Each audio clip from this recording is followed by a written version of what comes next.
So tonight we are doing salmon, as I mentioned, and it is the one protein that everybody, well, fish in general, that everybody always asks me, how do you cook it, how do you cook it? I don't know how to cook it, I'm afraid to cook it, all those good things. And it's so not complicated and so not any different than any other protein, really.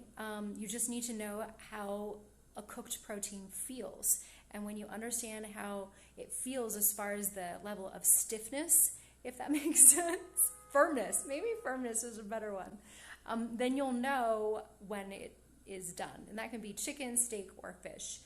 I've got my pan here on quite high heat because I'm going to start skin side down.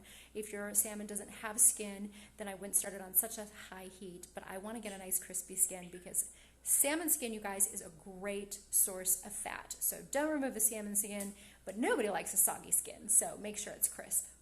Okay, so you want your pan nice and sizzling hot, a decent amount of oil in there, and you want to season it well on both sides with salt and pepper.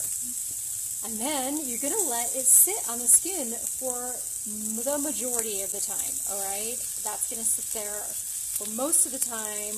Push it down a little bit to make sure that it comes in good contact with the pan to let it really crisp up. If you are using skinless salmon, then you would cook it even, both sides the same amount of time. We'll talk about time here in a minute, but I'm going to let this sit on there for probably about 4 minutes. I will time it for you. It's 6:26 my time now, so about 6:30, I'm going to see where that salmon skin is at. All right, here we are 4 minutes later. Oh yeah, baby, that's what you want to see, nice and crispy. Now this guy looks like it got chewed up and spit out. I'm not sure what happened at the fishmonger there, so that's unfortunate. But that is what you want to see. You can see it kind of pulling away here as well. Looks perfect. So we're going to flip it over for about, let's start with 2 minutes. Now the reason I'm not going to cook it for too long on the other side is I want it to get a nice color on it. Color equals flavor in food, you guys. So I do want it to get a nice color on it. But I want to make sure that it doesn't get too dark, as in potentially burn.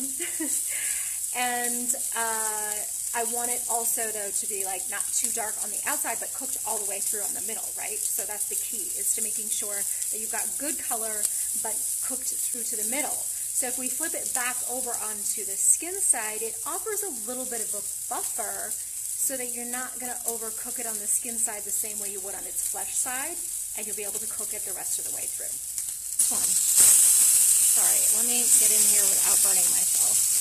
You can see that you're starting to see a little bit of the protein come out. You see where it's white right up here?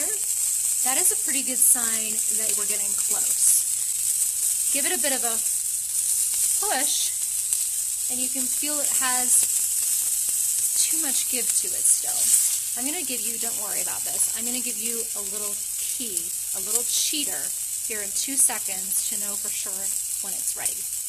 All right, that was 2 minutes. I flipped this guy over. This one's a little bit thicker, so I left it on just to show you. That looks beautiful, you guys. That's what you want. So now you can see what's happening here to this.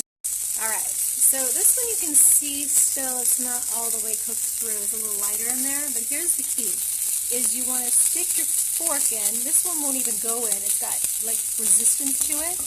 It's not ready, okay? This one here, unfortunately, the butcher's kind of botched it, but it will go in, and then I'm just going to touch that to my lip, and it's warm. I know this guy is ready, so I'm going to pull it off.